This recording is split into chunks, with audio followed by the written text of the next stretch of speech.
I have so many questions about charts and no one to help me. If only there was a place I could go to learn which doesn't cost a fortune. There is such a place. It's my Patreon. It's £7.50 a month and you get 2 live streams a week. Ask me anything you like about any chart that you want. What about trading platforms? Well, in the video description I've got a link for all the best ones and you can get up to 20% off all your trading fees for life. Thanks CryptoClick, you demand bro.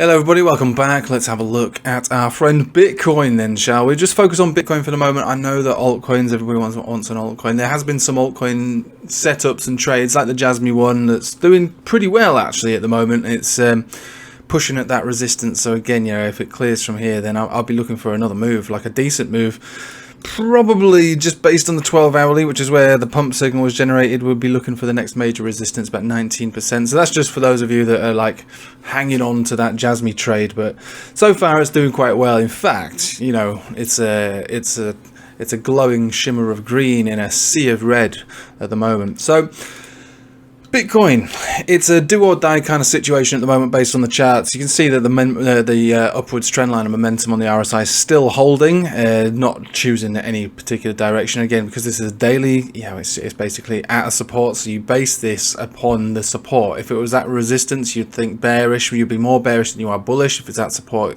basically more bullish than you are bearish. But you know, just as I'm hoping for the resistance to break on Jasmy, you know, some people will be hoping for the support to break on Bitcoin. You know, supports and resistances break. You know that. When it comes to other supports, we just move ourselves back down. We're still above the 10 exponential, which is okay. Same as yesterday. We're still above this horizontal, which is basically 23,800, which is, again, I wouldn't say bullish, but it's, you know, it's holding us up at this current level. Breaking down from there, we could probably come straight down to about 23,400. And if that breaks down all the way back down to range lows, 21. And then obviously the trend that again would be down on the daily and the 4 hourly and all the other time frames would still be down. And so we'd be looking for this to basically be faded. And if this breaks, which it probably would in the form of a downtrend, but again, we take it step by step, stage by stage. If that were to break, then I would say we'd be revisiting the actual lows of around here, about 19,000. But for the moment, supports are holding. So because supports are holding, we have to respect the fact that they are holding, and you know, treat it with I suppose a pinch of optimism. Now we come to the money flow index, slightly different story. Bearish divergence on the money flow index. You can kind of get away with this RSI not being bearish divergence, and the histogram is not giving us any clue whatsoever. We are still in bullish territory, we are still green, but we're losing momentum on that a little bit. So again, you know, I'm kind of optimistically bullish, but you know, we are definitely seeing signs of a slowdown, and we're not having a massive continuation from here. Now there is a little thing going on today called the FOMC minutes. So it's not a meeting, it's where the old men get together and ask questions and try and dance around it as good as possible, really. So all ears to the ground for the old men round a table. What's going to be said? What can we read into that situation? Probably nothing. It's, you know, it shouldn't really be an event, but when the markets are basically responding the way that they have been to anything that those old blokes will be talking about, then you have to think, it's going to be another one of those days, isn't it? It's going to be another one of those days. So while Bitcoin dances around at a support level, all someone needs to do is, you know, sneeze into the microphone, you know, with the wrong kind of pitch, or you know, do a squeaky fart, and that's all it would take to crash the market. Or all it needs is somebody to, you know, raise a single eyebrow, you know, and then that would be written in as a bullish event. You know, it's that silly, to be honest with you, right now. That's how annoying it is. Based on the charts, clearly at support across, you know, RSI and price, which is at least a good thing. So we'll think about Nasdaq now. So this is Nasdaq in its effectively pre-market, not an actual pre-market. We're not going to get that until, you know, 2 o'clock UK time. So we'll just have a quick look at how the Nasdaq actually looks, and it's okay. You know, we're outside of this descending triangle, so which is good. We are above 200 exponential and all other moving averages, which is good. It's only the 200 simple which is above us for about 14,000, which clearly would be a resistance, as we can see. Bang, bang, and then this is where it marked more or less the top of this last big leg down. So, you know, we don't have an enormous upwards projection really before we do potentially get rejected significantly. But if that were to break, we could still go all the way up to basically just short of 15,000 on the Nasdaq and still form a not even a higher high, so it's still consistent with a downtrend. Everything looks quite good. I know we got lots of drives of bearish divergence, but these are cancelled out on this latter stage of the uptrend here. Weekly, above most moving averages of significance. It's only the 50 simple moving average, which is at the top of the Bollinger Band, which comes in at around 14,200. So again, a lot of resistance of significance above us, but still not really looking at anything major to take place outside of maybe just another move up by about between 3 and maybe 10% on the Nasdaq. So keeping those stocks moving up based on their charts at least anyway. But again, you know, a fart in the wrong direction from the old men today could cause this to basically come down or go up. So I know that this is a kind of a useless thing to be talking about, because you're like, well, what are you talking about? It could go up, could go down. But I mean, that is how the market is performing right now. On a TA basis, yeah, we're losing momentum but holding on to supports. To me, that's like, it's almost 50-50. I'd say it's 60-40 in favour of bulls at the moment, just because we're holding on moving averages and we've still got that upwards trend line of support on momentum.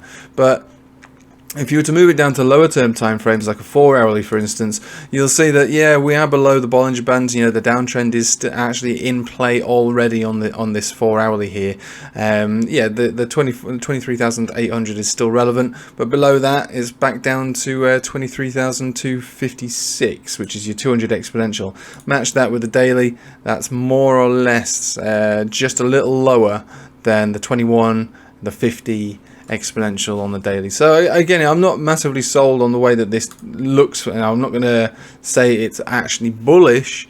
You know, it depends on the time frame that you're looking at. There's supports below us still, even below that 24,000, which is where we're dancing around at the moment. 24,000 is a bit of a non-event kind of area, really. I don't know really why we're holding amongst there so much. It's 50 exponential on a 4-hour. It's not really a moving average of significance, to be honest.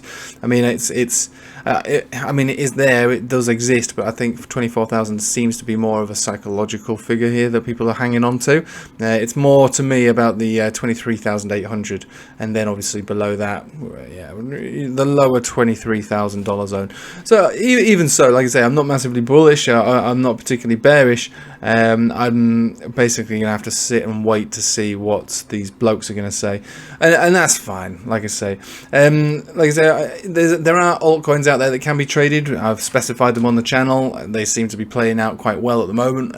You know, if you're part of my Telegram or Discord, I don't normally show my trades, but I was confident in my conviction with Jasmine, so I thought I'd just show everybody the, you know, the size of the trade that I'm doing, which is not normal. I wouldn't normally do that sort of thing. I wouldn't do it on YouTube, but I don't see a problem on doing it on Telegram or Discord, because my lawyer basically said, don't do all this sort of stuff on YouTube, you get pulled, and I don't want to get pulled on YouTube. I'll be lonely. I'll be so lonely. But no one can pull me from Telegram or Discord. But I can easily get strikes on YouTube for doing that sort of thing. So I refrain from it. So, long story short, wait for American markets to open, just like yesterday. You know, the US markets seem okay, but there are sort of, no, I wouldn't call them black swan events, but there are certain things around the corner at the moment. So we've got earnings coming out. We've also got this situation in China, so lockdowns again, so supply chain issues again, adding to inflation again.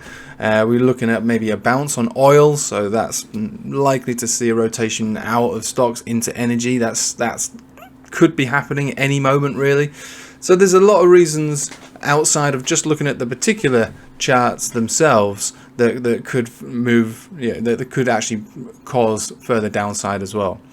But for the moment, we can hold on to our optimism. 60% bullish, 40% bearish. Are those the sort of odds that you'd like to play?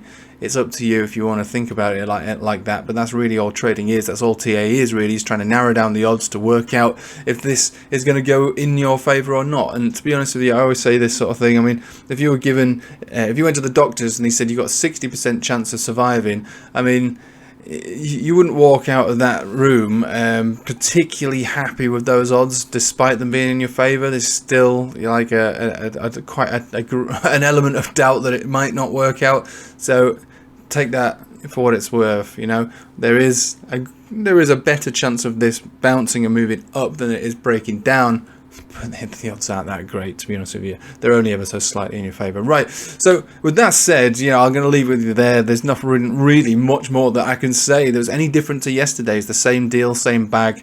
Yeah, obviously some altcoins will move counter to the rest of the market. That's why I've been highlighting Jasmy this whole time, because it's a slightly different chart than most other altcoins which effectively follow the market. And you can see that occasionally these things do run counter to the entire market because of their setup. But I'm not under any illusion that if Bitcoin were, you know, was to dump today, you know, down to 23,000 or so, the Jasmy setup would be completely void, because it can't sustain it can't sustain uptrends. It'd be very unlikely to see it continue with its good and bullish setup, which it is currently still in the midst of playing out, in the face of a market which is really taking a big downturn. And this would not just be Bitcoin, this would be traditional markets also, because we're waiting for, like I say, the old man to fart in the wrong direction today.